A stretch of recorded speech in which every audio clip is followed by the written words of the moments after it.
marido e mulher, você conhece no divórcio.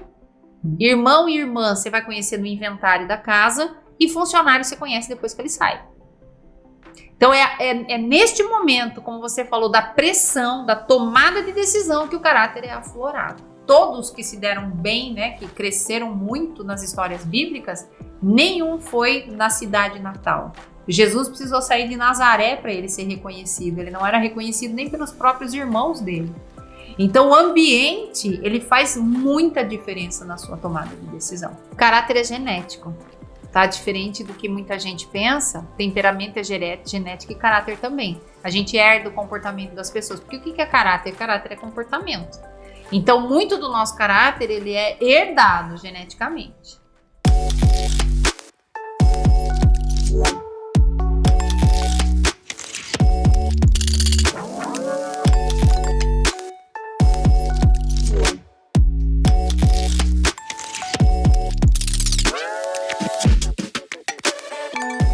Olá, episódio número 3, Cérebro do Negócio, esse podcast feito e pensado para você, empresário, aprender com uma das pessoas que mais autoridade nesse cenário, que é a doutora Érica Belon. Érica, muito obrigado pela oportunidade de conversar com você mais uma vez. O pessoal está esperando saber um pouquinho mais. Sempre bom, né? Saber um pouquinho mais. Sempre bom saber um pouquinho mais. Seja muito bem-vindo no nosso podcast, Mamba. É sempre um prazer falar com você e cultivar aqui muitos conhecimentos, disseminar conhecimento para esses empresários colocar em prática 100% aí na sua gestão. Vamos tomar uma decisão agora de iniciar o podcast? Sim, vamos lá. O que aconteceu no meu cérebro na hora que eu falei vamos tomar uma decisão, Érica? Vamos falar sobre decisão hoje. Nesse momento, a sua mente consciente parou e falou assim, opa, precisa entrar em ação. A hora que você fala, quero tomar uma decisão, você tem uma área aqui no seu cérebro chamado córtex pré-frontal, o famoso CPF. É ele que para tomar a decisão ali de forma consciente, naquilo que você quer. A neurociência, sem dúvida, atua. Como atua nessa parte aí? O que acontece exatamente com esse processo cerebral para as pessoas tomarem uma decisão e depois assumirem o que ela traz? Né? Porque eu me arrependi daquilo que eu decidi, ou eu não estou nem aí. Como que funciona a neurociência? Olha só, para a gente poder falar um pouco sobre tomada de decisão, ele não é um assunto tão simples assim, é um assunto, de certa forma, um pouco complexo. Porque nós não decidimos 100% de maneira racional. A emoção está junto ali. Então, eu tenho que considerar que nós temos 3 cérebros. Então, nós temos o cérebro reptiliano, nós temos o sistema límbico e nós temos o córtex cerebral. Então, olha, vale até aqui uma aula aqui, ó, de neurociência. Ó. Vou mostrar uma coisa para vocês aqui. Ó. Se eu pegar aqui cérebro, olha só, até para te explicar aqui, ó, como uma aula. Diferente do que a gente acha, né? A gente acha que a gente só tem um cérebro. Outras pessoas dizem que a gente tem 2 porque está considerando os hemisférios. E na verdade não. Nós temos 3 cérebros. Olha aqui. Mostrar lá pro pessoal, né? Olha, nós temos 3 sistemas cerebrais aqui. E quando a gente fala da tomada de decisão, eu não posso deixar de falar que nós estamos considerando a parte da racionalidade, que é o córtex pré-frontal, aqui o famoso neocórtex, e o sistema límbico. Então, quando eu vou decidir, de certa forma, quando eu decido de forma pelo subconsciente, né? Porque nós consideramos aqui a mente consciente, a mente subconsciente, a mente inconsciente. Quando eu falo que você decide alguma coisa no modo automático, por exemplo, ele está fazendo uma consulta nessas suas gavetas e que tem muita emoção lá dentro. Então é um contexto, não é simples assim, dizer assim, olha, para você decidir o ponto é aqui. Não necessariamente, depende muito da sua história. Quando a gente fala de decisão, fala de lógica e fala de emoção, você acabou de citar, né? Exatamente, tem muitas emoções. Mas as emoções, Érica, não estão no coração? Não necessariamente, as emoções estão dentro do sistema límbico, e é até legal você falar sobre isso, porque a gente costuma dizer, né? Estudei tal coisa e sei decor, achando que decor é de decorado. Não, decor é de coração. Porque por muito tempo acreditava-se que o nosso conhecimento morava dentro do nosso coração. É daí que nasce a expressão, eu sei decor. Olha só. Decor de coração. E hoje se entende que todo o nosso conhecimento, na verdade, ele mora, de certa forma, dentro das nossas emoções, que é no nosso sistema límbico. Qual o relacionamento, então, entre a lógica e as emoções na hora de tomar uma decisão? Total relação, porque eu sempre vou buscar a minha emoção para justificar aquilo que eu estou decidindo naquele momento. Por exemplo, se eu vou comprar um perfume e aquele perfume tem um significado importante, o cheiro tem um significado importante para mim, eu não posso dizer que eu não estou decidindo pela minha emoção. Então, por isso que é um sistema complexo. As lembranças entram aí, Sim. aquele relacionamento, você tocou um ponto, um exemplo, que é o perfume. O perfume. Eu vou buscar aquele perfume que lembra meu pai, por Exatamente. exemplo. E olha só, o cheiro, uma coisa interessante para contar, né? Então, quando eu tenho um evento externo, alguma coisa aqui fora, ele vai passar pelo meu córtex cerebral, vai fazer a análise e vai decidir. O cheiro é o único que não passa, ele vai direto nas nossas emoções. Muito interessante, né? É o cheiro da chuva, né? O cheiro de terra molhada. Aliás, vou fazer uma pergunta para você. Você sabe como é que chama o cheiro de terra molhada? Tem um nome científico para isso. Não faço ideia. Não tem ideia? Petricor.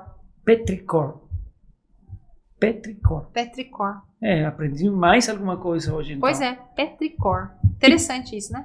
E por que as pessoas, às vezes, têm medo de tomar decisões? Principalmente quando a gente já entra no campo profissional, no campo dos líderes. Por que entra, às vezes, um momento em que ele fala, nossa, essa decisão aqui é muito difícil de tomar? O que entra em jogo quando falta de fica competência. difícil? Falta de competência. A falta de competência tira de nós a capacidade de decidir. E eu estou aqui considerando competência, né? Estou considerando coragem como competência. O que nos faz não ter coragem é a nossa falta de competência. Quando você conhece o teu know-how, não tem por que você não ser uma pessoa corajosa. Se eu sei o que eu vou fazer, eu faço. Eu sei o que eu vou fazer, eu faço. E se eu tenho coragem para fazer, eu tenho know-how para aquilo, eu também tenho know-how para suportar a consequência daquela tomada de decisão. Que hoje nós estamos com muita dificuldade no ambiente corporativo.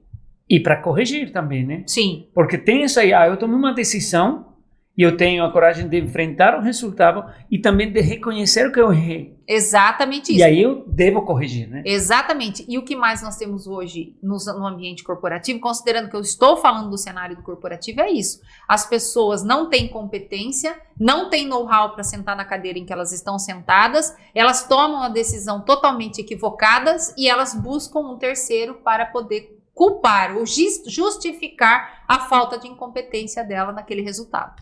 Outro dia eu escutava uma frase, né, que falava assim, eu não sou dono da culpa, porque se eu fosse dono da culpa, eu coloco em quem eu quiser, né? Sim. Mas eu sou responsável pelos resultados. Qual a diferença entre culpado e responsável? Vamos pegar aqui liderança e time. Quando um time, vamos pegar um caso comum. Então você tem uma pessoa lá no seu time que agendou um horário com você para fazer uma gravação de um podcast. E de repente aquele funcionário acaba marcando 2 clientes no mesmo horário do podcast. A culpa é do funcionário, mas a responsabilidade sempre vai ser sua. E é isso que a liderança precisa entender. A culpa é do funcionário, mas a responsabilidade sempre vai ser do gestor da área. O ser humano é um animal, Érica? Sim. É um animal racional. Sim, depende. De quê? Existem algumas áreas que vai dizer para você que nós não somos animais racionais, que nós somos animais com momentos de racionalidade, porque nós temos a mente, o sistema reptiliano que não tem racionalidade e nem o sistema límbico que cuida das nossas emoções. E eles estão trabalhando o tempo todo. Mas eu espero que a gente tenha muito mais momentos de racionalidade no dia, né? Com certeza. E aí entra um elemento dos animais, né? Sim. Que é o instinto. Sim. Instinto é a mesma coisa que intuição? Não. Instinto animal é aquilo que realmente faz parte de mim. Então, você me agride, eu te agrido. Isso faz parte do instinto animal. Inclusive, o cérebro reptiliano, ele cuida dos nossos instintos animais. O que está muito envolvido com esse cérebro? O medo, defender território. Por exemplo, isso é meu. Uhum. Né? A luta e fuga, a sobrevivência, vou comer até morrer. Por exemplo, o cachorro, quando ele enterra a comida, aquilo ele está trabalhando com esse sistema. Ele está enterrando a comida porque ele tem medo de passar fome. É instintivo. É instintivo. Existe líder instintivo que toma decisão instintiva? Com certeza, é o que mais tem. É o que mais tem. Líder que ainda quer gerenciar a partir desse critério.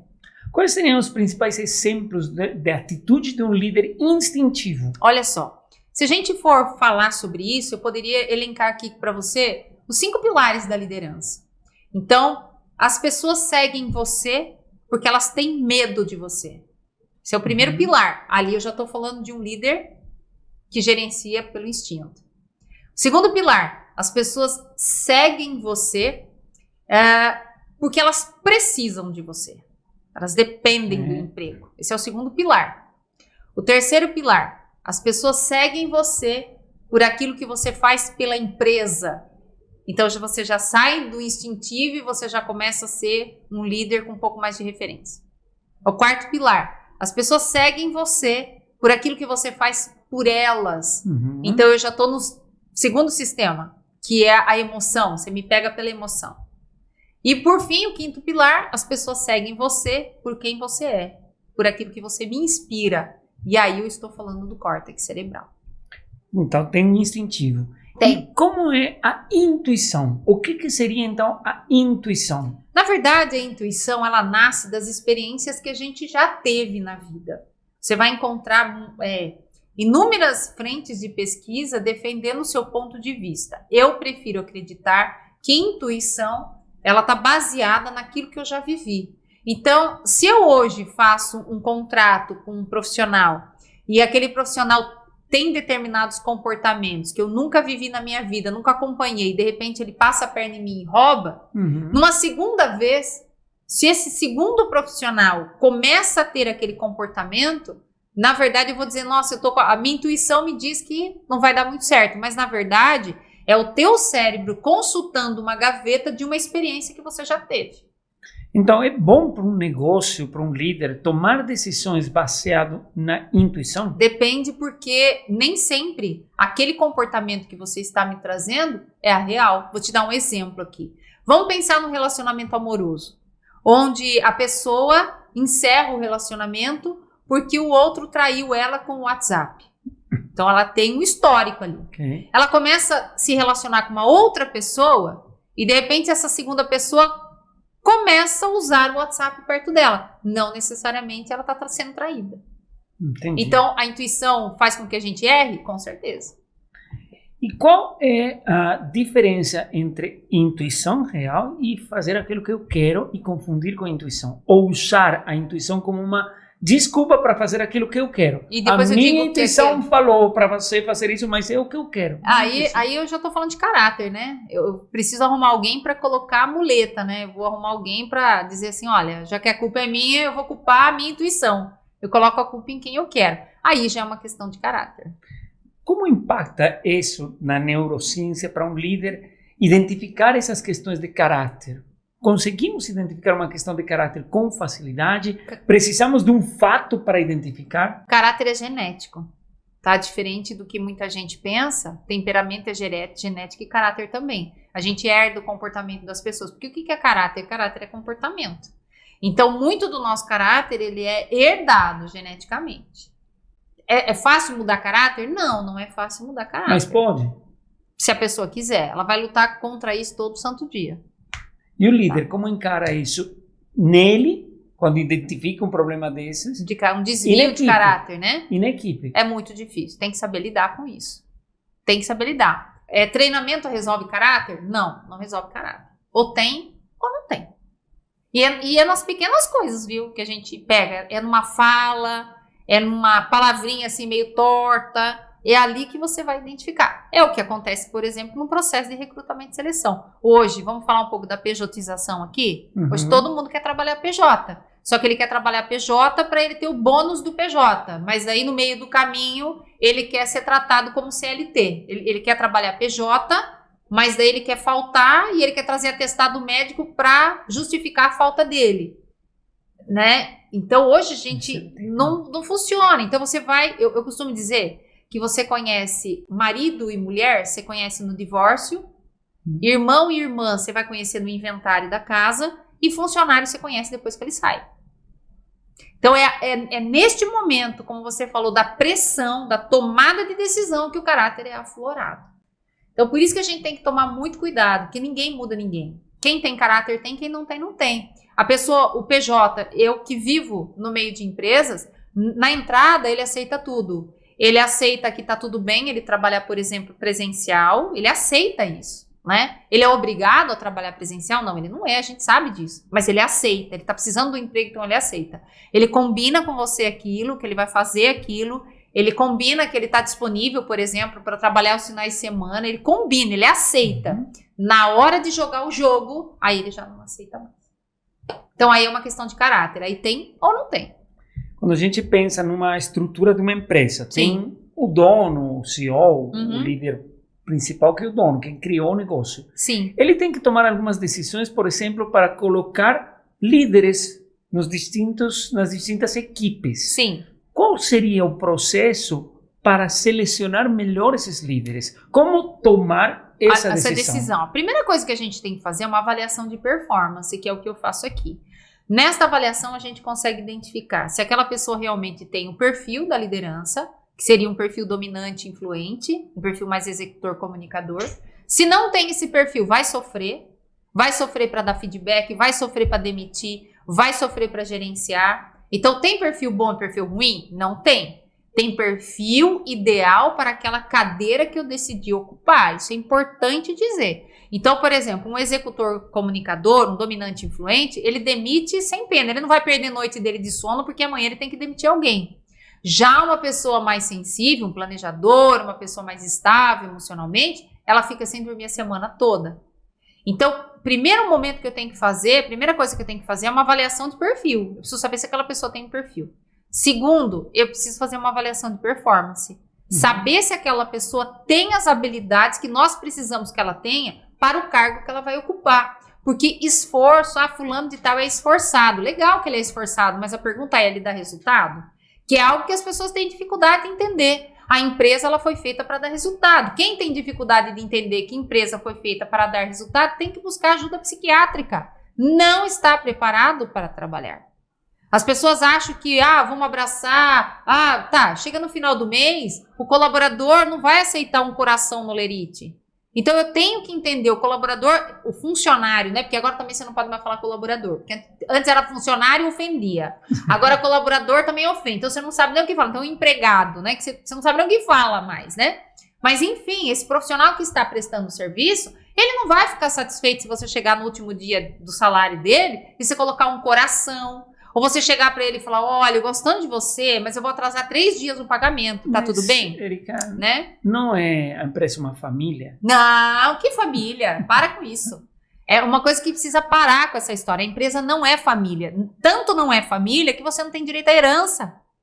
Então para de olhar para funcionário como família. Aquele profissional entrou para trabalhar naquela organização, ele tem que cumprir o que está na descrição do cargo dele, e ele tem que dar o resultado. Isto é ser adulto para trabalhar. E eu não estou falando aqui de idade, porque eu encontro pessoas que têm esta compreensão com 19 anos. E encontro pessoas com 50 que ainda acredita que para trabalhar na empresa ele precisa convidar o gerente para ser padrinho do casamento dele, a coordenadora para batizar o filho dele. Então ele mistura, ele romantiza a carreira. E aí, realmente, ele tem muitos problemas quando ele não dá certo naquele lugar.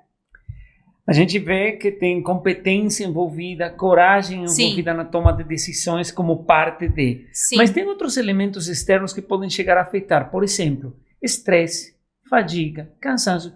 Isso afeta realmente uma tomada de decisão? Ou é também mais uma possibilidade de desculpa? Não. O estresse crônico, por exemplo, ele afeta absurdamente a tomada de decisão. A procrastinação, por exemplo, afeta a tomada de decisão. Porque o nosso cérebro, diferente do que a gente acha, né? Conhecimento não ocupa espaço. Isso não é verdade. Essa área do córtex aqui, ele ocupa espaço sim. Por isso que nós temos que desintoxicar isso aqui. Hoje a gente vive numa obesidade de informação, de conhecimento. Né? Então, sim, quando o meu cérebro está inchado, aí, entre aspas, de informação, ele vai sim acarretar um problema grande na minha tomada de decisão. Como que o líder pode controlar essas influências externas, esses influenciadores externos como ansiedade, cansaço e fadiga, para que as decisões não sejam tão impactantes de forma negativa? Primeiro de tudo, que ele tem que ter clareza do que ele faz. Segundo, ele tem que ter uma descrição de cargos muito bem feita. Terceiro, se ele tem liderança, quem tem que tomar inúmeras das decisões é a liderança. Hoje eu vejo empresários exaustos, pagando uma folha de pagamento inchada, com um líder sentado, trabalhando, mas quem está operando, na verdade, é o empresário. Então, é muita gente trabalhando na empresa, sem competência, recebendo o seu dinheiro e não fazendo a entrega que precisa ser feita. E aqui entra um termo que você domina, que é a alta performance. Alta performance. Essa alta performance está associada à geração de estresse para o líder, alta performance ou baixa performance da equipe. O líder fica muito estressado porque não tem alta performance na sua equipe. Vamos entender o que é alta performance. Alta performance é você conseguir alinhar competência com desafio. Então, por exemplo, o que é um funcionário desmotivado? Um funcionário desmotivado é aquele que tem muita competência, mas pouco desafio. Okay. Muita competência. Eu, com o meu know-how, trabalhando num consultório, agendando consulta. É muita competência para aquilo, porque agendar consulta para mim não me desafia. Então vai chegar um determinado momento que eu vou me tornar uma pessoa desmotivada. Por isso que é importante o empresário entender que ele não tem tantos funcionários desmotivados, porque a gente não tem tanta gente assim com tamanha competência dentro das empresas. Agora, o que é o frustrado? O frustrado é quem tem muito desafio, mas pouca competência. Então ele se torna frustrado. O sintoma disso, o desmotivado, o sintoma dele é a reclamação. O frustrado, ele é um cara tóxico. Então, quando eu consigo alinhar a minha competência com o meu desafio, então eu me torno uma pessoa de alta performance. Porque a gente acha que funcionário de alta performance é quem está lá ocupando cargos de C-level, por exemplo. Não. O mais baixo cargo dentro da empresa pode ser um cargo de alta performance. Não está vinculado com o nível de responsabilidade, nem com o tempo que passa no escritório. Nem com ambiente acadêmico. Também não. É a minha competência com o meu desafio. Alinhei isso, tenho alta performance e dou resultados extraordinários. Isso está desalinhado, o empresário está deixando muito dinheiro na mesa, porque aí eu tenho um funcionário que não tem performance e hoje recebe para fazer um serviço que não tem uma entrega extraordinária. Quem é esse funcionário? Aquele que você precisa toda hora ficar pedindo para ele fazer alguma coisa, cobrando ele daquilo que você pediu para ele fazer. Agora vou virar a história. Como funcionário, empregado, né? Como colaborador, pessoa, profissional que presta serviços, eu gostei disso aí. Sim. Profissional que presta um serviço dentro da empresa. Consigo identificar esses problemas no meu líder? Consegue? E aí, o que eu tenho que fazer? Você, enquanto funcionário? Sim. Se você tem uma liderança de baixo desempenho, pede a conta e saia. Porque você não vai conseguir se desenvolver num local onde a pessoa tem um desempenho inferior que o seu. Você está matando o seu tempo e matando a sua carreira. Com o cliente acontece a mesma coisa? A mesma coisa. Eu posso demitir o cliente? Deve demitir o cliente. Mas e o dinheiro? O dinheiro não. Você tem que buscar clientes que estejam alinhados à sua entrega. Então, por exemplo, hoje na minha empresa, o cliente ele tem razão se ele tiver razão. Se ele tiver razão, aqui ele tem razão. Se ele não tiver razão, ele não tem razão. Então, eu não posso colocar a minha esperança, ela não pode estar no galho da árvore. Às vezes o galho é o funcionário, o galho é o líder, o galho é o cliente. Não, a minha esperança tem que estar na minha asa. Porque se aquele galho quebrar, eu tenho que saber voar. Entendeu? Entendi, perfeitamente. Qual o papel das emoções dentro da tomada de decisões dentro da empresa?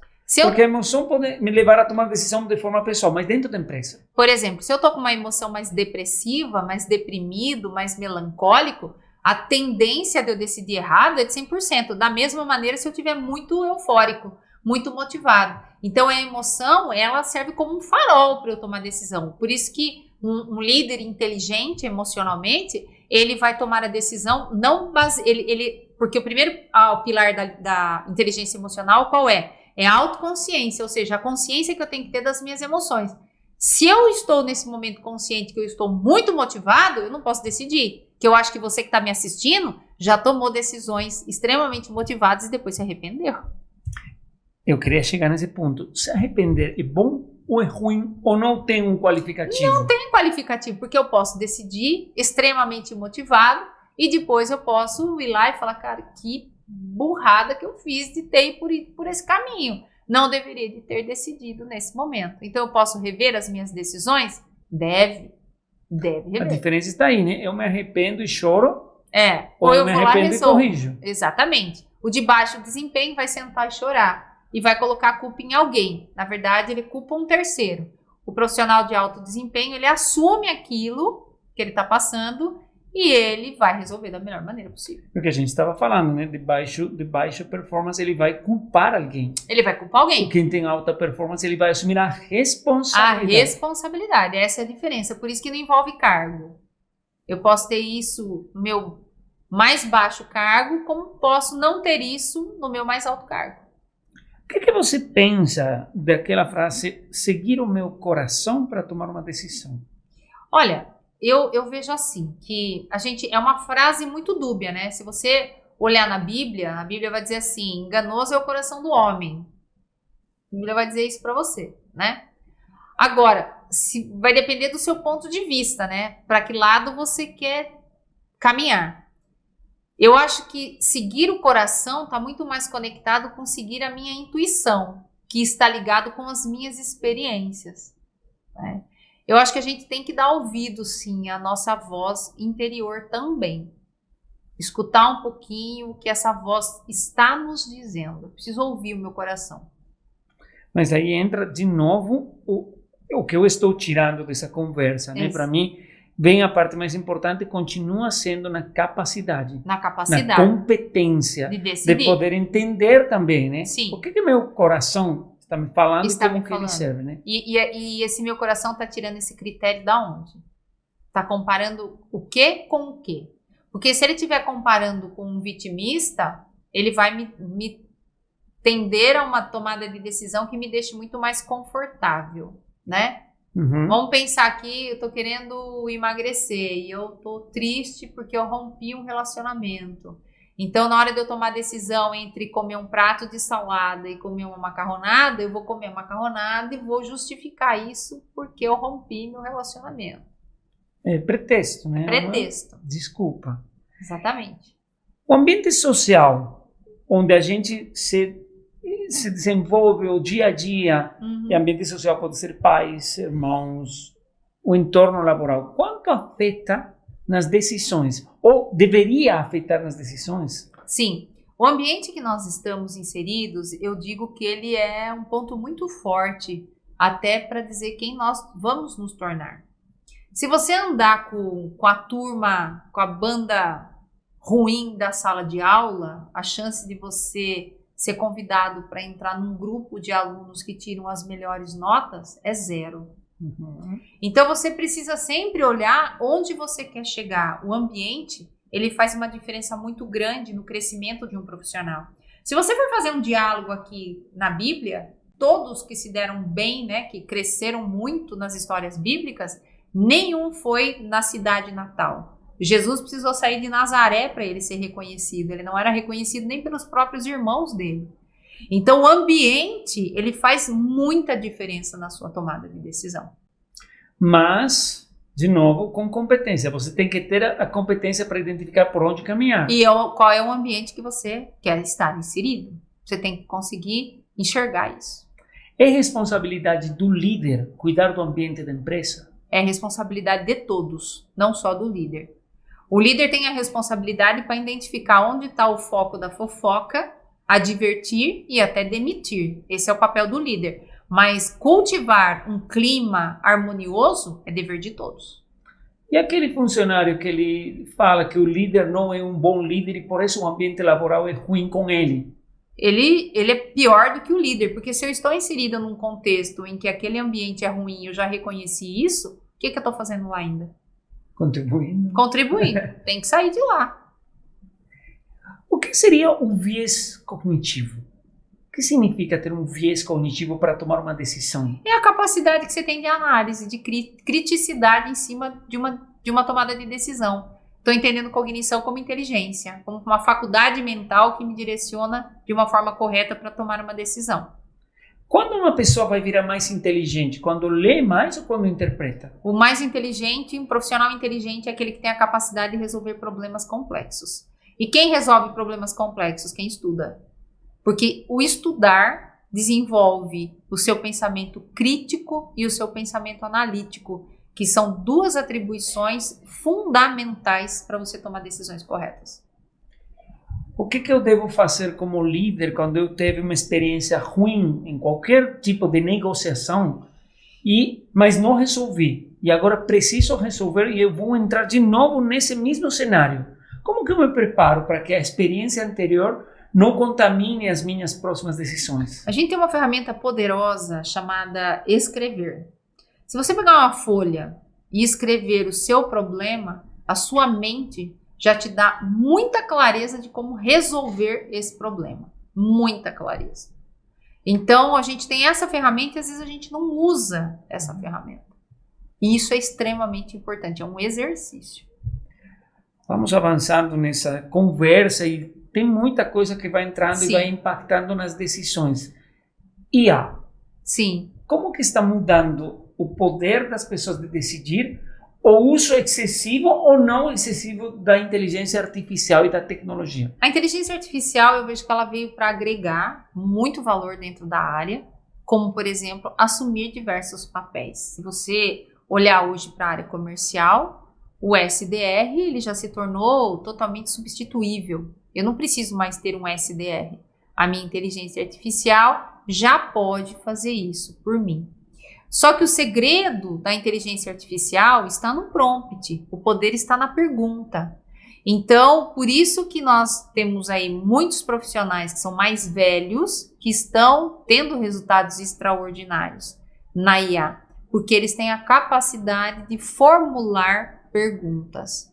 Então, o sucesso da IA está no prompt. E o prompt está no seu know-how. Só quem estuda, quem lê livros, que tem a capacidade de fazer a pergunta correta. O segredo está na pergunta. Como um líder resolve? Semana passada, nos episódios passados, a gente falava sobre as gerações. Sim. As diversas atitudes e as diversas formas de aprender que cada geração tem. Como que o líder resolve essa falta de costume, entre aspas, de estudar das novas gerações para preparar elas para tomadas de decisões importantes? Eu acho que ele não vai resolver. Eu acho que está muito mais na expertise de quem está inserido nessa geração hoje de conseguir enxergar que se ele tiver minimamente um pouquinho de know-how em cima disso, ele vai dominar o mundo. O mato hoje está tão alto que se você der a primeira machadada aí, o negócio já vai, né? A pessoa já se parece. Então, eu acho que a liderança hoje, ela não tem essa capacidade de convencer.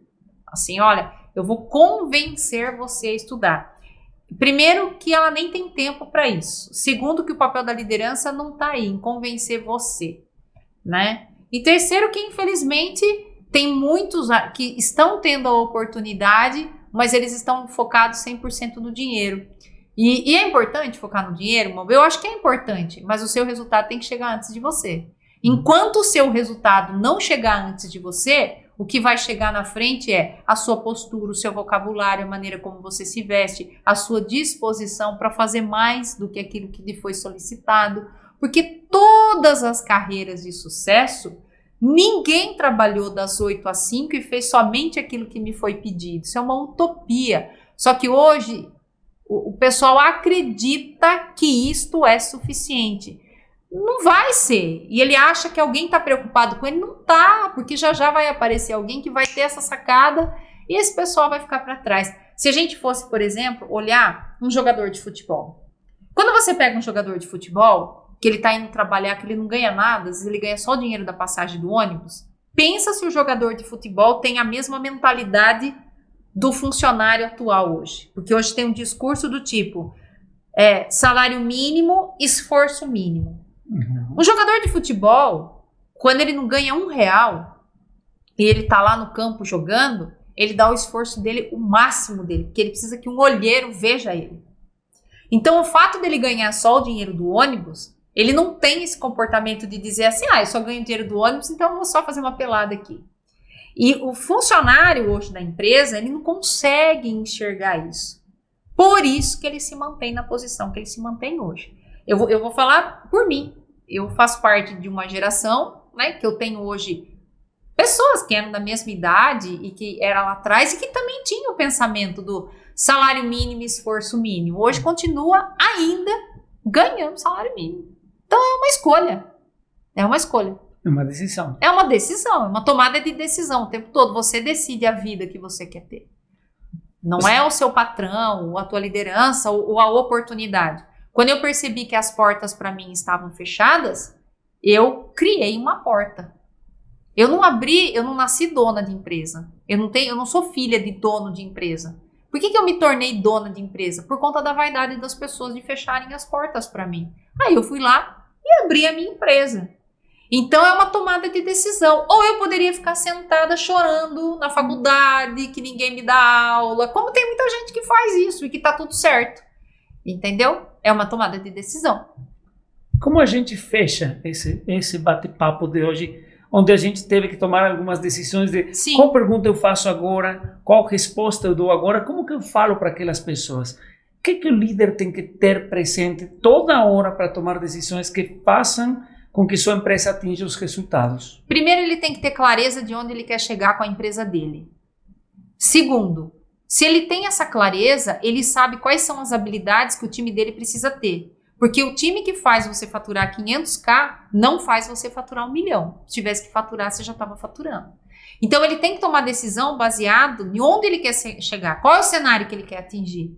Entender que a empresa não é uma família, nunca foi e nunca vai ser, porque ninguém de lá tem direito à herança. Entender que as pessoas são contratadas para dar resultado. Ninguém está contratado lá para resolver os seus próprios problemas. A gente precisa entender isso, que eu estou indo trabalhar, que eu tenho o aluguel para pagar, eu tenho as minhas contas e que está tudo certo. Mas eu tenho, sobretudo, que entender que se eu fui contratado para vender, eu tenho que vender. Se eu fui contratado para ser o analista financeiro, eu tenho que entregar a performance do analista financeiro. Então, o que está faltando hoje dentro da empresa é esse comportamento adulto, muitas vezes até por parte do empresário, que também nem sempre está preparado para ser empresário. Obrigado, Érica, mais uma vez. Eu que agradeço. Eu acho que as pessoas ficam muito interessadas em tudo que a gente tem para contar. Você traz todo esse conhecimento que vem de uma experiência grande. E agora é o momento da decisão final, né? Vamos encerrar agora para encontrarmos na próxima, em outro episódio. E eu espero você no próximo episódio.